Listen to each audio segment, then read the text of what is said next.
Hello and welcome. This is Chain from Simple Cryptocurrency Reviews, and today I'd like to bring some news to you that came out today from the media. Now we've got express.co.uk.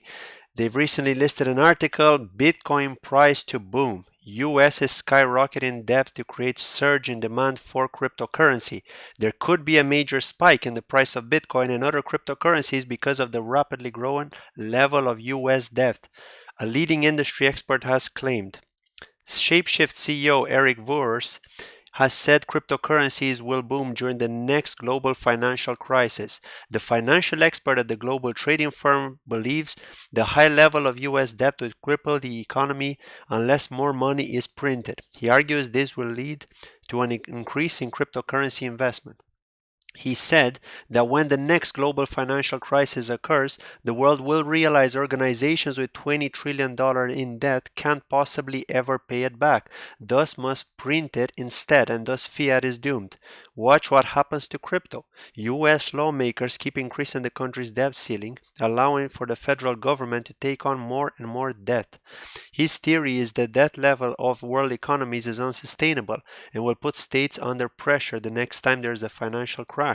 As a result, he believes that the quantitative easing will have to come into force, the process whereby governments print money to help pay off the money they owe. The more money in circulation, the less it is worth, meaning ordinary families could be said to see their savings decrease in value. Mr. Voorhees believes that in turn could lead to more people investing in cryptocurrencies. Now, however, digital currencies are also a financial risk for investors due to their history of extreme volatility. In 2017, Bitcoin's value rocketed to more than double its value, reaching a high of $19,783 in December. However, it then plunged in 2018 to a low of less than $6,000 in June.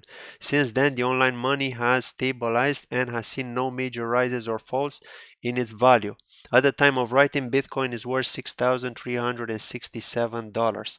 So yeah, this is an interesting article because we know that in the past, investors used to put their money into shares or into digital gold, right? So in case of a crisis, gold was the way to go.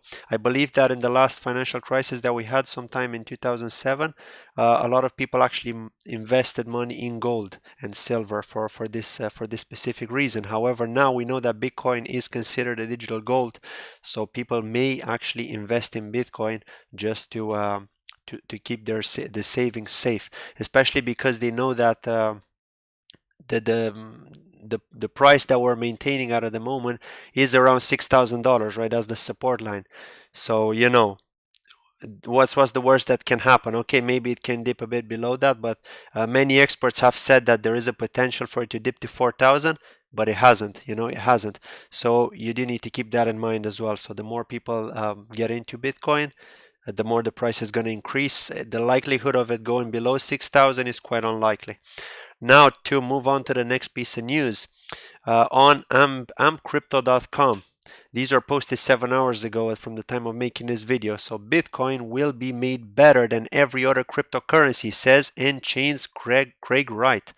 Let's look at the article. Now, in a recent talk, N-Chain's Craig Wright spoke about the future prospects of Bitcoin and the ways to achieve Satoshi Nakamoto's vision. He also touched upon how proof of work is different from proof of stake. Craig Wright stated that capitalism is important for the future of developments. He said that Bitcoin and its iterations need to be stable to inculcate a sense of security amongst users of the cryptocurrency. According to Wright, Bitcoin as a concept needs to be the same in the coming years or else it loses its value as a transactional commodity. He also stressed on the fact that cryptocurrencies and Bitcoin as a whole do not flout any rules but actually work under the ambit of the law. Digital signatures are also mentioned by the N-Chain's official, citing its credibility as an accepted mode of payment. Wright said, if the system changes in 6, 12 or 15 months, then no one will use it. The cryptocurrency market needs to be stable if the user base has to increase. Bitcoin has always been about the economics and the need of the hour is to implement it in a good way. He went on to say that Bitcoin's original script and language will not be tampered with and also teased users with an upcoming development that will be announced on CoinGeek. Wright focused on how Bitcoin will surpass all the other cryptocurrencies in terms of use cases and will make all processes seamless. The N-Chain's official added that there is an aim to make Bitcoin embrace the internet and make it even better than the Internet of Things, IoT. Craig Wright was also in the news when Bitmain's Jihan Wu called him a blockstream spy. The CEO of Bitmain made this comment on the basis of an email that said, I see now that Roger Ver, Rick Falvenge, Oliver Janssens, and Jihan Wu appear to be aggressively attacking you in public and trying to distance Bitcoin Cash from you.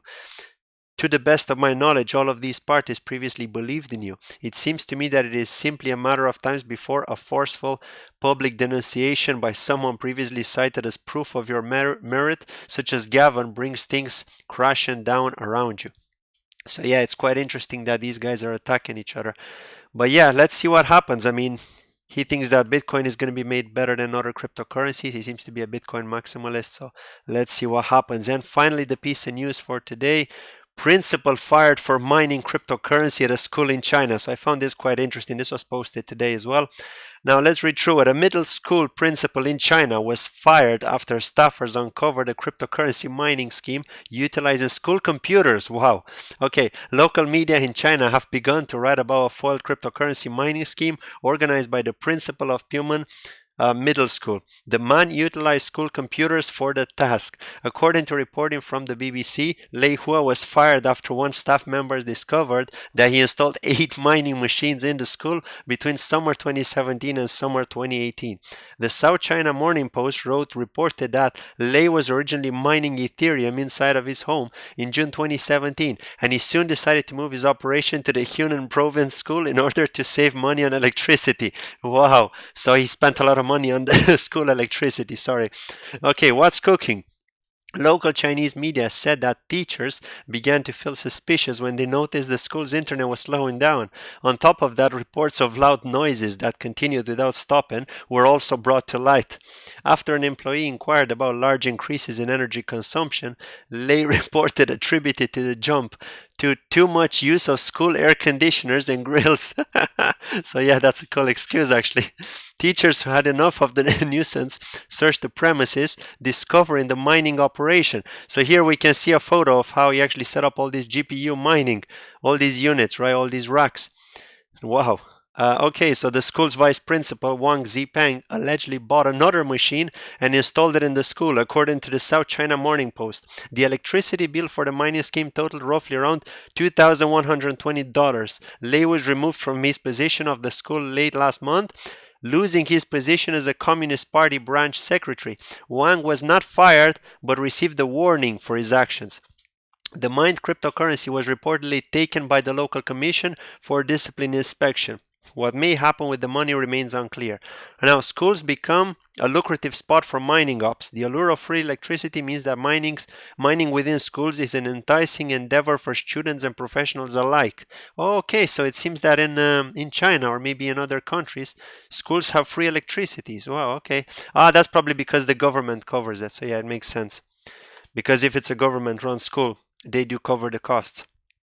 Now, in April, MarketWatch wrote about a Western Kentucky University freshman who made $30 a week by leaving his Bitmain Antminer rig continuously plugged in. A survey released by Vectra around the same time indicated that 60% of mining traffic originated from computers with college or university-lined IP addresses.